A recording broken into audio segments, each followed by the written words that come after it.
शक्ति को नमन। स्टूडियो में आपका हार्दिक स्वागत है, अभिनंदन है, सत्कार है। सनातन सत्य कार्यक्रम के अंतर्गत हम आपकी रॉन्ग बिलीफ को समाप्त करके आपको राइट बिलीफ देते हैं, आपको राइट विजन देते हैं, आपको सम्यक दर्शन देते हैं। इसको देने का कारण ये है कि आपको जीवन की अल्टीमेट रियलिटी मिले, सनातन सत्य मिले, यूनिवर्सल ट्रुथ मिले, सार्वभौम सत्य मिले कि आखिर वास्तविकता क्या है। इस सब कार्य को करने के लिए हम कुदरती रचना और कुदरत के कानून का सहारा लेते हैं और प्रतिदिन नए नए एपिसोड्स आपके सामने प्रेजेंट करते हैं। तो आज हम बहुत सुंदर एपिसोड लेकर के आपके सामने आए हैं। तो आज का हमारा विषय है अंतिम मंजिल। मंजिल दो तरह की होती है। एक तो हमारा जो व्यवहार जगत है जिसमें हम जी रहे हैं, उसमें हम एक टारगेट बनाते हैं, एक लक्ष्य बनाते हैं कि हमारा जीवन कैसा होना चाहिए। कोई इंजीनियर का लक्ष्य बनाता है, कोई डॉक्टर का लक्ष्य बनाता है, कोई नेता का लक्ष्य बनाता है, कुबेरपति बनने का लक्ष्य बनाता है, कोई म्यूजिशियन बनने का, कोई एक्टर बनने का। ये लक्ष्य बनाए जाते हैं और लक्ष्य के अनुरूप हम धीरे धीरे प्रोग्रेस करते करते, और जो हमने सोच रखा होता है कि उस लेवल का मुझे जो है नेता, एक्ट्रेस, प्रोफेसर जो कुछ बनना होता है, तो धीरे धीरे पुरुषार्थ करते करते उस लेवल तक पहुंचते हैं। ये तो सारी हमारी बाहरी मंजिल हो गई। लेकिन इसके अतिरिक्त एक भीतरी मंजिल भी है। हम भीतरी मंजिल की बात क्यों करते हैं कि ये मंजिल केवल मनुष्य ही प्राप्त कर सकता है और ये मनुष्य जीवन में ही संभव है। और जिसने अंतिम मंजिल को प्राप्त कर लिया उसने सब कुछ प्राप्त कर लिया, क्योंकि जो अंतिम मंजिल है वह शाश्वत सुख देती है। और जब व्यक्ति को शाश्वत सुख मिल जाता है, यानी जिसके बाद में दुख नहीं आता है, तो फिर वह एक अंतिम मंजिल हो गई। तो अब हम चिंतन करें कि हमारी अंतिम मंजिल क्या है। हमारी अंतिम मंजिल भीतरी जगत की है कि हमारे अस्तित्व की पहचान करना। हम दुनिया को बहुत जानते हैं, हम गूगल को खंगालते हैं तो सारी दुनिया का ज्ञान ले लेते हैं, और हर व्यक्ति, हर स्टूडेंट जो है अपने अपने विषय का एक विशाल ज्ञान लेता है, क्योंकि गूगल जो है वो ज्ञान का अच्छा एक गोदाम, वेयर हाउस बन गया है जहाँ से सभी तरह का ज्ञान लिया जा सकता है। लेकिन प्रश्न ये है कि हमें अपनी खोज करनी है, अपने अस्तित्व की जानकारी करनी है, और वो अस्तित्व की जानकारी अंतिम मंजिल है। अब प्रश्न हुआ कि हम अंतिम मंजिल की क्यों प्राप्ति करें। हम इस जीवन के अंदर सुख और दुख के पलड़े के अंदर झूलते रहते हैं, और जो प्राणी, छोटा से छोटा प्राणी और बड़े से बड़ा प्राणी जो कोई जन्म लेता है, वह कोई भी मरना नहीं चाहता और कोई दुख नहीं चाहता। हर प्राणी, हर व्यक्ति सुख चाहता है, परंतु सुख चाहने के लिए हमें पता करना पड़ेगा कि सुख है कहाँ है, सुख कौन से खजाने से आता है, सुख कौन से सोर्स से आता है। तो सुख का हमें सोर्स मालूम करना पड़ेगा। उस सुख के जहाँ अजस्र स्रोत है उसका पता लगाना ही हमारी अंतिम मंजिल है। तो इस सुंदर विषय के ऊपर जो है हम अंतिम मंजिल की प्राप्ति के लिए हम उपाय ढूंढेंगे कि आखिर अंतिम मंजिल तक पहुंचने के लिए क्या रास्ता है। तो अंतिम मंजिल का अर्थ होता है भीतरी जगत के अंदर जाना। बाहरी जगत में तो हम घूमते रहते हैं, 5 इंद्रियों का जो हमारा जगत है कि अच्छा हम चित्र देखते हैं, अच्छी बात सुनते हैं और अच्छा भोजन करते हैं, अच्छा स्पर्श करते हैं, ये तो हम सब अच्छी तरह से जानते हैं। इसके लिए हमको कोई ट्रेनिंग की आवश्यकता नहीं है, हम वेल ट्रेंड होते हैं, क्योंकि कई जन्मों से ऐसा जीवन तो हम भोगते आए हैं, इसीलिए उसके अभ्यस्त हो गए। लेकिन जो अंतिम मंजिल है उसकी प्राप्ति का हमको अनुभव नहीं है, और वह अनुभव बिना ज्ञान के हो ही नहीं सकता है। तो अंतिम मंजिल को प्राप्त करने के लिए हमें सबसे पहले ज्ञान की आवश्यकता होती है। वो ज्ञान क्या है कि उस मंजिल तक पहुँचें कैसे, उस मंजिल तक हर एक व्यक्ति पहुंच नहीं सकता है, बड़ी दुर्गम मंजिल है। तो उसको पहुंचने के लिए हमें आत्मज्ञान लेना पड़ता है, गुरु का सहारा लेना पड़ता है। देखिए, हम बीमार पड़ जाते हैं तो क्या हम स्वयं इलाज करा देते हैं? नहीं करा सकते। हम स्कूल कॉलेज क्यों जाते हैं? क्योंकि वहाँ टीचर हमको पढ़ाते हैं। हर व्यक्ति अपने फील्ड का एक्सपर्टाइजेशन तब कर सकता है वह जबकि उस फील्ड के अंदर वो पारंगत हो जावे, उस फील्ड में उसका अधिक से अधिक अभ्यास हो। तो इसके लिए हमें गुरु चाहिए। गुरु हमको ज्ञान देता है, उस ज्ञान के माध्यम से जो है हमारा जो अंतिम मंजिल है उस तक हमें पहुंचाता है और हमारा एक लक्ष्यबद्ध होकर के हम उस तक जाते हैं। तो भीतरी जगत में गोते लगाने से ही हमको अंतिम मंजिल प्राप्त हो सकती है, क्योंकि अंतिम मंजिल भीतर है। तो अंतिम मंजिल क्या है? अंतिम मंजिल है कि हमारा अस्तित्व। हमारा अस्तित्व क्या है कि हमको ये एहसास हो जाना चाहिए कि आखिर मैं क्या चीज़ हूँ। क्या मैं शरीर हूँ या इससे परे और भी कोई चीज़ है? तो इससे परे एक चेतन तत्व है। उस चेतन तत्व की प्रेजेंस से सारा कार्य होता है। व्यक्ति बोलता है, चालता है, हिलता है, डुलता है, और उस चेतन तत्व की प्राप्ति जब हो जाती है तभी वह अंतिम मंजिल कहलाती है। तो उस चेतन तत्व की हम प्राप्ति कैसे करें? जैसा हम बता रहे थे कि हम भीतरी जगत के अंदर जावें। भीतरी जगत में हम जाते हैं तो वैसे तो हमारा जो चेतना तत्व है, हमारा जो प्रभु है, हमारा जो भगवान है, हमारी जो आत्मा है, उसके प्रेजेंस से हम सब कुछ हैं, और वह नहीं है तो हम ज़ीरो हैं। तो वो जो है उसको अगर रूपक के समझ में भीतर जा कर के देखें तो हमको 3 तरह की शुभ लेशाएँ के 3 तरह की पट्टी हमको भीतरी जगत के अंदर मिलेगी। तो पहली जो है वो है गुलाबी कलर की उगता हुआ सूरज होता है, वो तेजोलेशिया कहलाती है। तेजोलेशिया जो है हमें आनंद की अनुभूति कराती, चमकता हुआ कलर जो गुलाबी रंग था। और दूसरा जो पट्टी है वो चमकता हुआ हल्दी के कलर का पीला कलर, और वह जो है पद्मलेशिया कहलाती है, वो हमें शांति देती है। और तीसरी जो है एकदम वाइट होती है, वाइट पट्टी बिल्कुल चमकती हुई, वो प्योरिटी की है, और वह जो हमें शुद्धता प्राप्त करती है, और वो हमारे अस्तित्व की परिचायक है। भीतर जाएंगे तो हमको ये महसूस होगा, ये 3 तरह की पट्टी, तिरंगी पट्टी जो हमको दिखाई देगी, तो वो रूपक के रूप के अंदर प्रभु का रूप है। तो तेजोलेशिया, पद्मलेशिया और शुक्ललेशिया है, ये प्रभु का प्रतिनिधित्व करती है। और इसके भीतर जब हम झांकते हैं, देखते हैं, तो हमको जो है एहसास हो जाता है अपने अस्तित्व का कि मैं तो आनंदमय हूँ, मैं तो सुखमय हूँ, मैं तो ज्ञानमय हूँ, मैं तो दर्शनमय हूँ। और भीतरी जगत के अंदर लंबे समय तक रहने से, जिसको कि शुक्ल ध्यान भी कहा जाता है, जब वो स्थिति आ जाती है तो हमें हमारे अस्तित्व की पूर्ण जानकारी हो जाती है।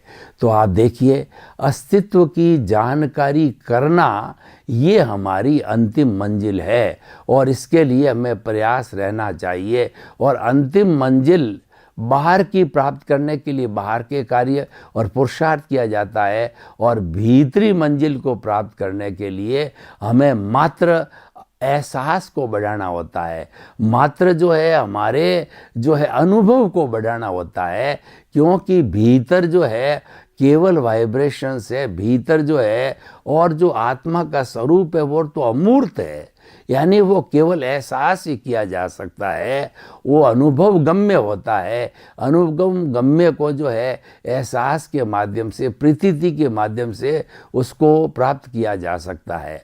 और हमें अपने अस्तित्व की जानकारी करने के लिए प्रतीति, जागृति और अनुभव, ये 3 साधना का उपयोग किया जाता है।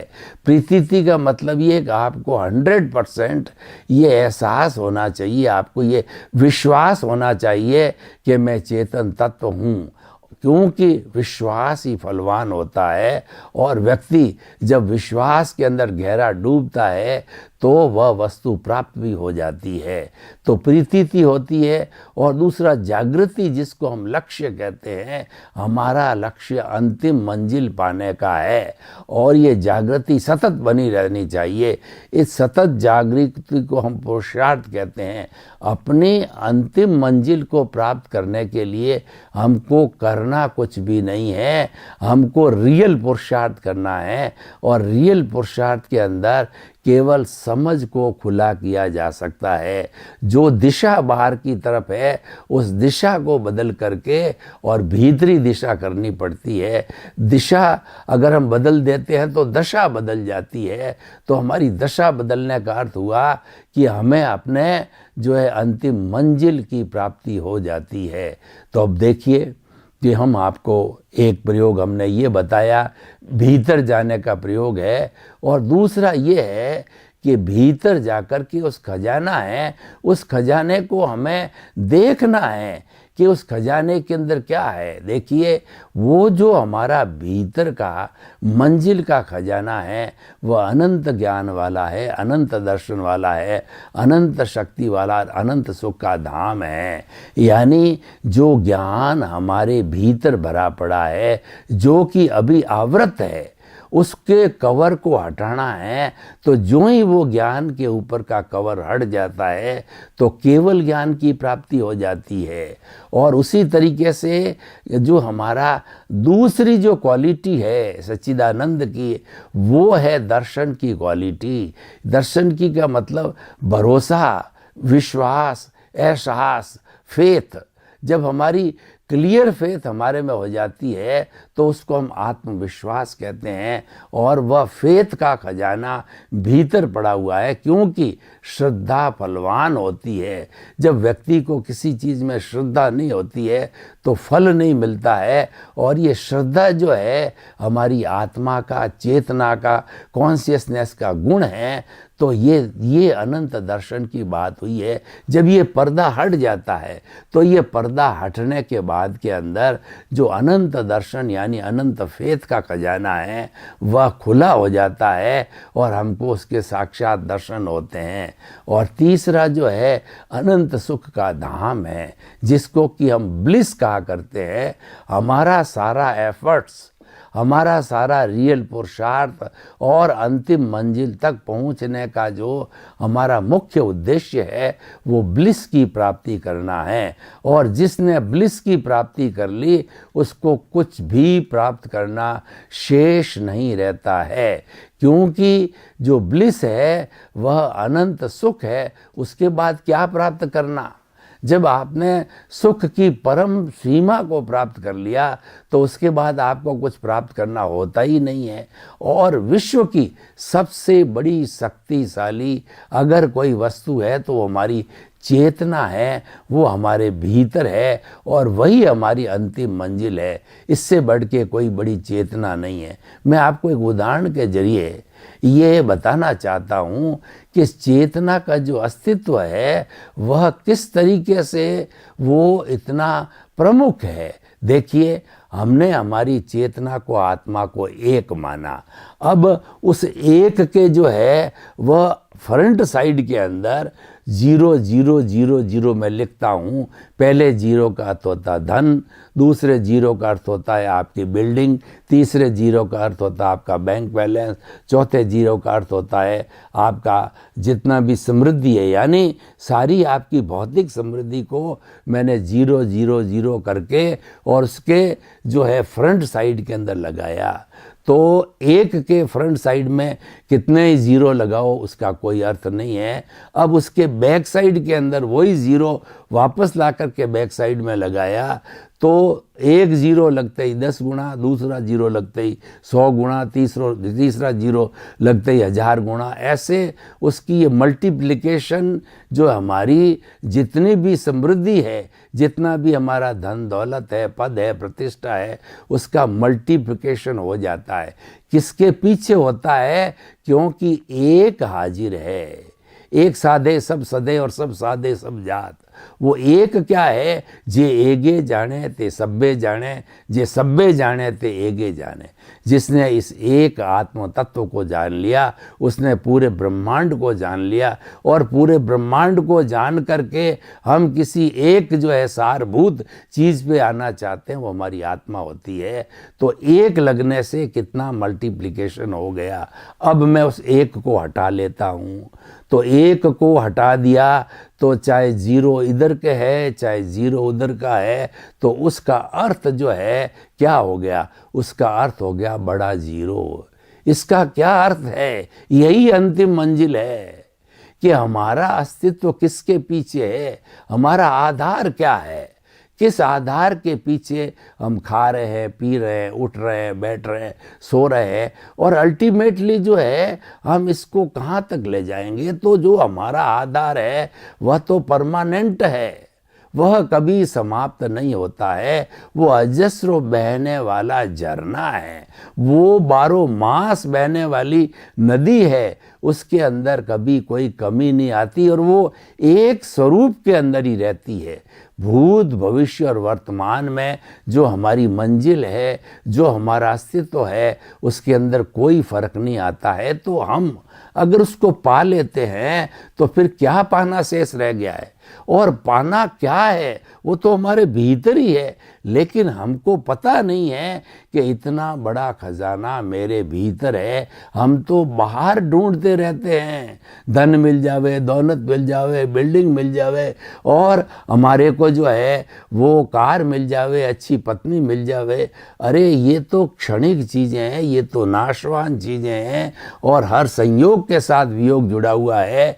ये तो थोड़े समय के बाद में, जब तक आपका पुण्य है आपके साथ रहेगी, और जो ही आपका पुण्य गया ये समस्त चीज़ें ऑटोमेटिकली चली जाएगी। यानी ये टेम्परेरी चीज़ें हैं।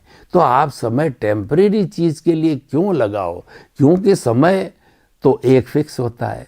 भगवान ने 24 घंटे सबको दिए हैं, तो उन 24 घंटे को अगर हमने बाहर के खजाने को ढूंढने के अंदर लगा दिया, मान लिए 24 घंटे में हम 12 घंटे 10 घंटे काम करते हैं, और उन्हीं 10 घंटों के अंदर हमने बाहर के खजाने को ढूंढने में ज़िंदगी लगा दी, जितना हमारा आयुष्य कर्म है, और उसके अंदर ही लगे रहे, तो आखिर हमने हासिल क्या किया?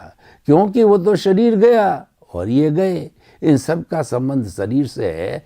तो आप तो अपनी अंतिम मंजिल को प्राप्त करो। अंतिम मंजिल हम सबके भीतर है, तो वो ज्ञान हमको प्राप्त करना है अंतिम मंजिल का, और वो ज्ञान होता है सद्गुरु से मिलता है। और ऐसा जब ज्ञान हमको सद्गुरु दे देते हैं, तो ऐसा ज्ञान देने के बाद में कुछ भी जो है अन्य प्राप्त करना शेष नहीं रह जाता है।